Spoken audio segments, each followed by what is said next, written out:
नमस्कार, स्वागत है आपका smart business plus YouTube channel में और मैं दीपक कुमार हाजिर हूं आपके सामने खेती किसानी की एक और नई इन्फॉर्मेटिव जानकारी लेकर। दोस्तों, सितंबर महीने में गिलकी की उन्नत खेती कैसे करें। यदि आप अभी सितंबर महीने में गिलकी की खेती करेंगे तो आने वाले समय में अच्छी खासी मोटी इनकम कमा सकते हैं। कई सारे भाइयों के कमेंट्स आ रहे थे कि सर गिलकी की खेती कर सकते हैं कि नहीं कर सकते अभी। तो भाई बिल्कुल कर सकते हैं, हम भी करने वाले हैं। सितंबर महीने में हम भी लगाएंगे, क्योंकि सितंबर महीने में यदि गिलकी को अभी लगा लिया तो इसका फायदा ये होगा, ये सर्दियों में चलेगी और सर्दियों में जो भाई लगाएंगे उनकी गिलकी जर्मिनेशन मुश्किल से होगा। जैसे तैसे हो गया तो उसकी ग्रोथ अच्छी नहीं होगी और वहीं पर उसमें मरोड़िया जो कुकड़ा रोग रहता है वो लग जाता है। लेकिन यदि आप अभी बरसात के सीजन में या बरसात के एंडिंग टाइम में गिलकी लगा देते हैं तो ये आपके लिए बहुत ही अच्छा प्रॉफिटेबल बिजनेस आइडिया होगा। और आने वाले समय में जब आपकी सर्दियों का सीजन आएगा तो सब गिलकियां लगाएंगे और आप तुड़ाई करके बेचेंगे। तो ये आपके लिए मोटी इनकम करने का बहुत ही अच्छा तरीका है। तो चलिए ज़्यादा समय न लेते हुए देख लेते हैं कि आप गिलकी की खेती कैसे करेंगे।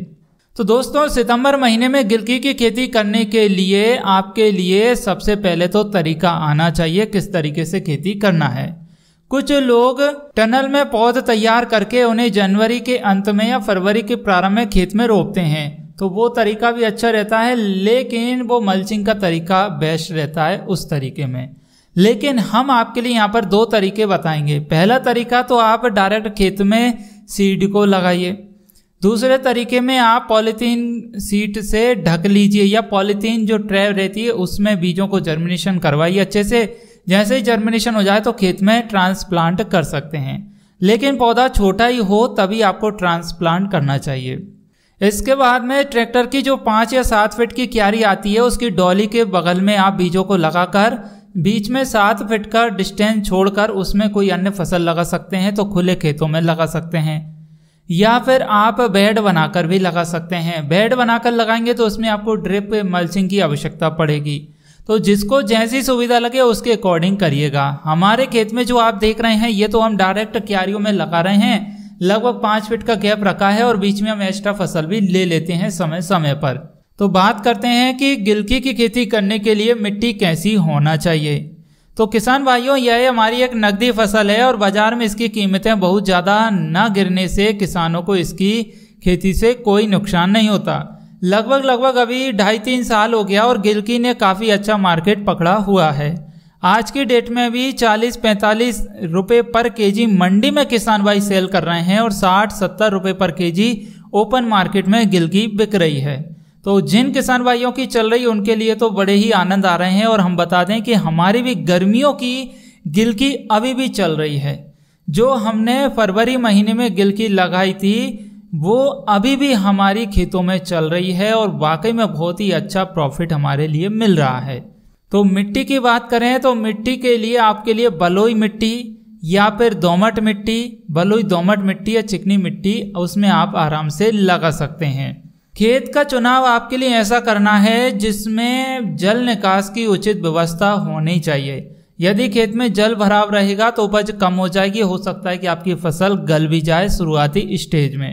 अब बात करें किस्मों के चयन की, तो देखिए गिलकी की आप जब खेती करने जा रहे हैं तो कई सारी किस्में आती हैं, लेकिन आपको अपने यहाँ के मार्केट को ध्यान में रखते हुए और अपने यहाँ के मौसम और टेम्परेचर को ध्यान में रखते हुए गिलकी की किस्मों का चुनाव करना है। फिर भी जो मार्केट में अभी ट्रेंडिंग में चल रही है वो किस्में हैं VNR, फिर कैलेक्स कंपनी की प्रियंका आ जाती है।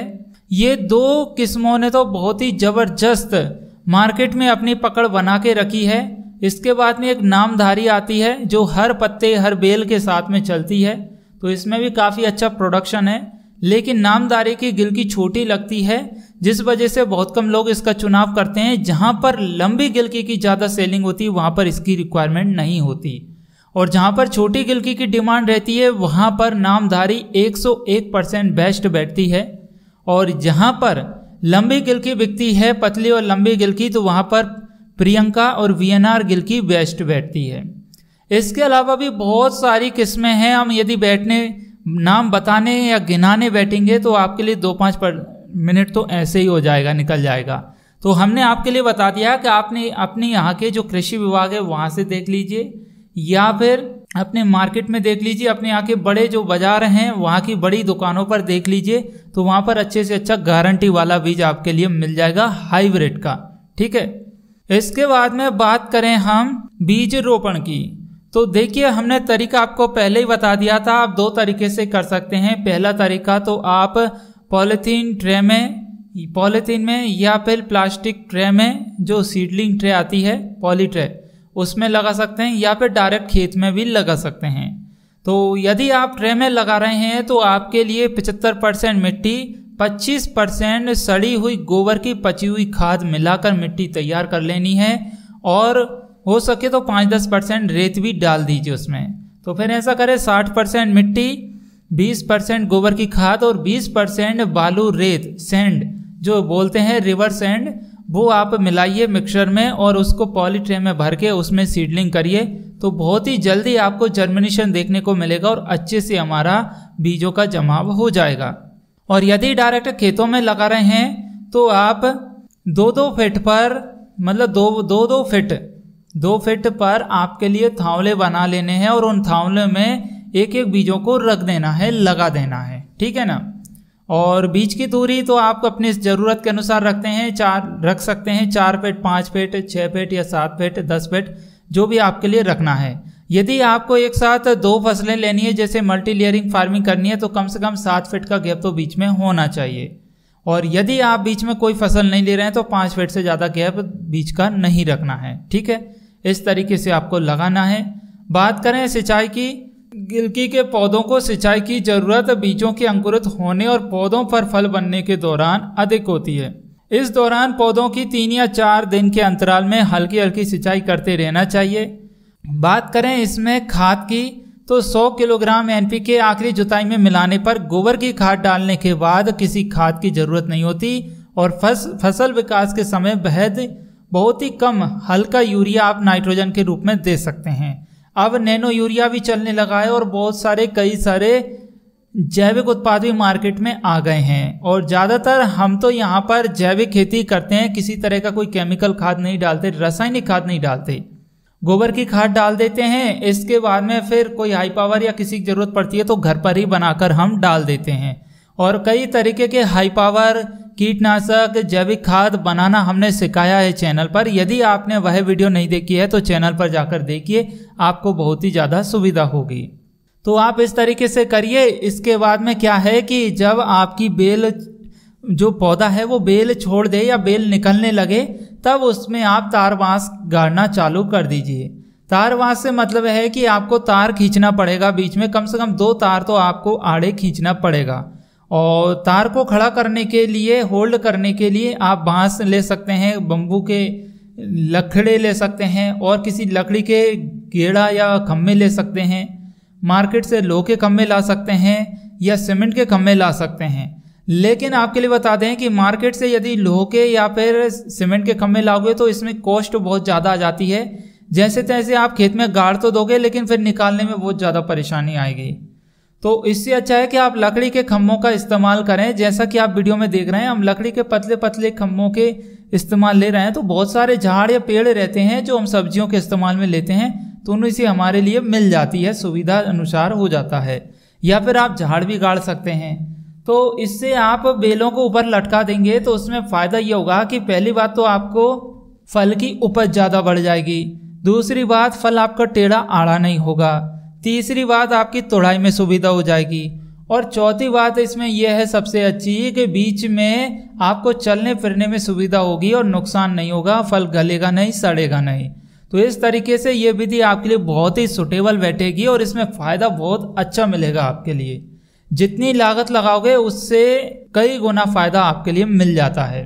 फिर इसमें कुछ रोग और वायरस भी आते हैं, जैसे कि लाड़ली, फल मक्खी, चूड़ी फफेंदी, पत्ती धब्बा, जड़ सड़न, तो ऐसे रोग भी लग जाते हैं। तो ऐसे रोगों से बचाव के लिए आप क्या कर सकते हैं, क्लोरोपाइरीफॉस का कीटनाशक के रूप में स्प्रे कर सकते हैं, नीम ऑयल का स्प्रे कर सकते हैं, फिर कार्बनडाजिम या एंथ्रेक्नोज का भी आप इस्तेमाल ले सकते हैं, मैनकोजेब या जिनेब का उचित मात्रा में आप स्प्रे कर सकते हैं। 22 टन का इस्तेमाल ले सकते हैं।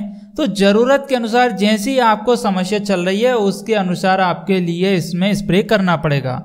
अब यदि किसी किसान भाई की ये समस्या चल रही है, जैसे जड़ सड़न, पत्ती धब्बा, चूंडी फफूंदी, फल मक्खी, या फिर उसमें लाड़ली रोग लगा हुआ है, मड़ोरिया रोग लगा हुआ है, कुकड़ा रोग लगा हुआ है, फल नहीं लग पा रहा है, फसल पीली पड़ रही है, ग्रोथ नहीं हो रही है, तो कमेंट जरूर करिए हमें। हम नेक्स्ट वीडियो में इसके उपचार बताएंगे जैविक तरीके से। तो अब फाइनली बात आती है कि आपने खेत में गिलकी को लगा दिया और आज लगभग आपके 60-70 दिन हो चुके हैं। तो फिर क्या है, फिर तो आप हार्वेस्टिंग करिए, फलों की तोड़ाई करिए। मार्केट में जिस तरीके का फल आता है बिकने के लिए, उसी साइज उसी कलर का यदि आपके खेतों में फल हो गया है तो आप तोड़ाई चालू कर दीजिए। यदि अच्छी किस्मों का चुनाव करेंगे तो एक दिन बीच में छोड़कर आप इसकी तोड़ाई करते रहेंगे और बहुत ही अच्छी उपज मिलती है। इसमें कम से कम 3-4 महीने आपकी फसल अच्छा प्रोडक्शन देती है और बहुत ही अच्छी मोटी इनकम इसमें हो जाती है। आप कम जमीन से भी लाखों रुपए का प्रॉफिट ले सकते हैं, लाखों रुपए में कमाई कर सकते हैं। बस आपको खेती करने का तरीका सही आ जाना चाहिए और सही किस्मों का चुनाव करके आपकी फसल अच्छे से लहराने लगे, उसमें किसी भी तरह का रोग वायरस नहीं आए, तो आप वाकई में अच्छा प्रॉफिट ले सकते हैं। तो किसान भाइयों, उम्मीद है आपके लिए वीडियो में दी गई जानकारी पसंद जरूर आई होगी। आप कौन सी खेती करते हैं हमें कमेंट जरूर करें। वीडियो पसंद आई है तो लाइक करें, शेयर करें, और पहली बार हमारी वीडियो देख रहे हैं तो smart business plus YouTube channel को सब्सक्राइब करें, साथ में बेल आइकन प्रेस करें ताकि इसी तरह की और भी खेती किसानी की जानकारी मिल सके आपको सबसे पहले। चलिए मिलते हैं अब अगली वीडियो में, तब तक के लिए मुझे दीजिए इजाजत। नमस्कार।